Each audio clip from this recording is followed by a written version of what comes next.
Right now, while you're watching this, 54 departments of France, roughly half the country, are under the highest heat alert French meteorologists have. There's simply no color left above it on their map. In Landes on the southwest coast, the air hit 44 degrees Celsius, 7 degrees hotter than your own body. At that point, the air stops cooling you down. What's actually running outside is an oven, and you're standing in for the roast.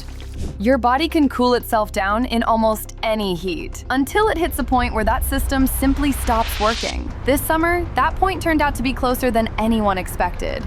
An ordinary street, an apartment with no air conditioning, a car stuck at a red light. Most people only find out where that line is after they've already crossed it.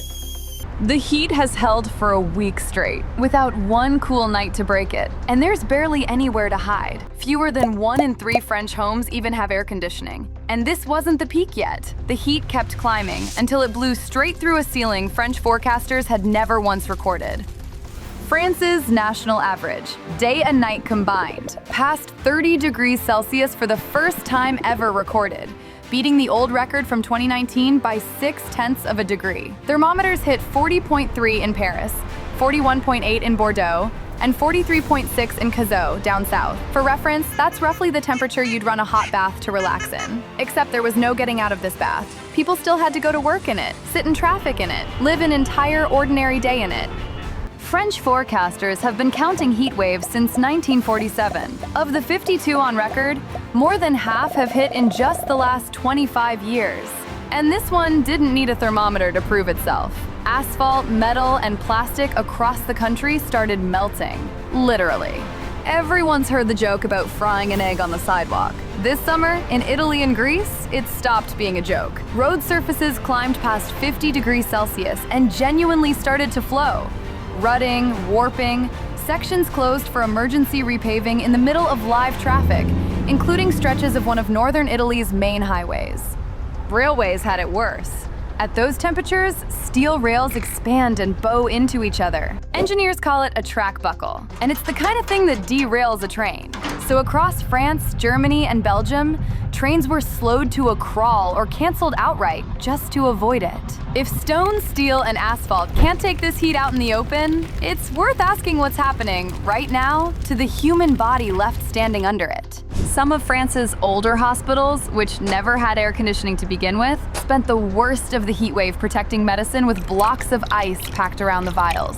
In the 21st century, in a country that builds nuclear reactors, ordinary people weren't doing much better. One single Carrefour store sold 30,000 cooling units by 6:30 in the evening, 1,000 times the normal daily demand, according to the retailer. That's not a typo. Amazon France's cooling sales nearly doubled year over year, and electronics retailers nationwide posted double-digit growth for the second month running. The French government rushed through 100 million euros for hospital air conditioning and bought 30,000 cooling units for medical facilities, while Paris separately installed 1,200 air conditioners across the city's schools. And at that exact moment, inside the human body, something remarkably similar was already happening.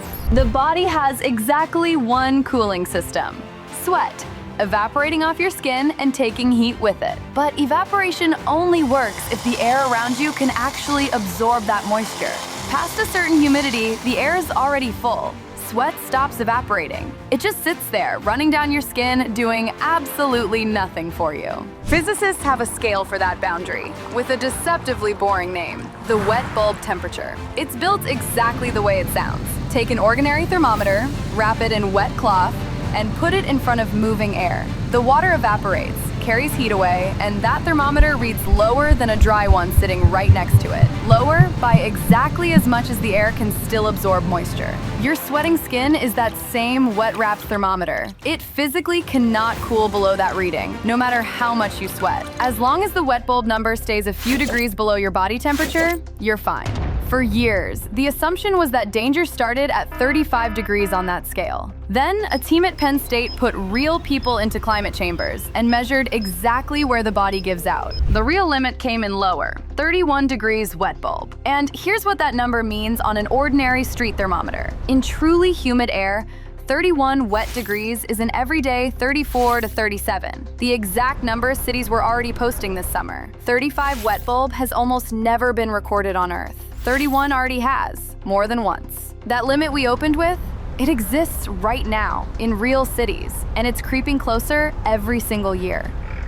There's a reason it's accelerating, and the World Meteorological Organization named it back on June 2nd, El Niño, developing right now in the Pacific with water just below the equatorial surface already 6 degrees Celsius above normal. That's the heat reservoir feeding everything happening up top. El Niño works like a volume knob. It turns up everything that was already playing, and the WMO's forecast says Europe, North Africa, and the Caribbean get the loudest share. UN Secretary General Antonio Guterres put it more bluntly: El Niño is about to pour fuel on the fire of an already warming world. Half of what people do on instinct in the heat actually works against them. Instinct number 1. Fling every window wide open the second it gets stuffy, and feel like a hero for about 10 minutes. That's roughly how long the heroism lasts, because in the middle of the day, an open window just lets more hot air in. A closed, curtained window during the day traps yesterday's cool air inside. You only open it at night, once the outside air actually drops below room temperature, when a real cross breeze can carry heat back out.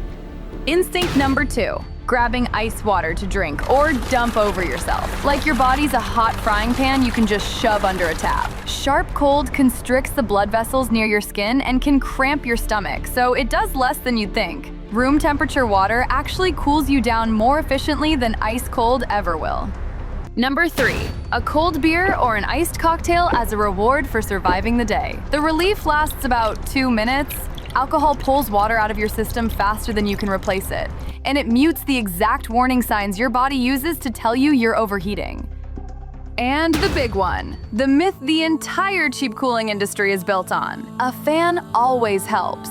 Sounds like physics, works like physics, right up until the air around you gets hotter than your skin. Once a room crosses roughly 35 degrees Celsius, a fan just blows air hotter than your body onto your body. Basically a hairdryer with no handle. And the World Health Organization flat out warns it can speed up dehydration in that kind of heat. Which makes it worth asking how people who've lived in heat like this their entire lives figured out how to survive it, centuries before anyone invented air conditioning.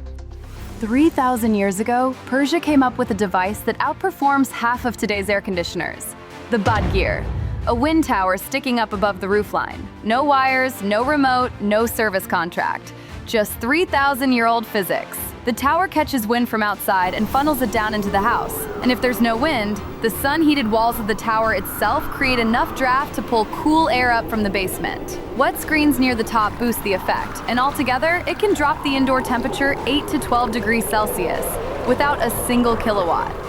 This year, the same trick went live in Jaipur, India, in about the simplest form imaginable. Right on the street, they built an open pavilion whose walls are thick curtains woven from local grass, and fine mist sprayers keep those curtains wet all day long. Hot street air pushes through the soaked grass, hands its heat over to the evaporating water, and walks in 5 to 6 degrees cooler. Rooftop solar panels run nothing but the pumps. The cooling itself costs the city 0 kilowatts. And anyone with nowhere else to hide from the heat can simply step inside. There's no technological gap between a 3,000-year-old wind tower and this pavilion. It's the same evaporation trick that cools your sweating skin, scaled up to the size of a building.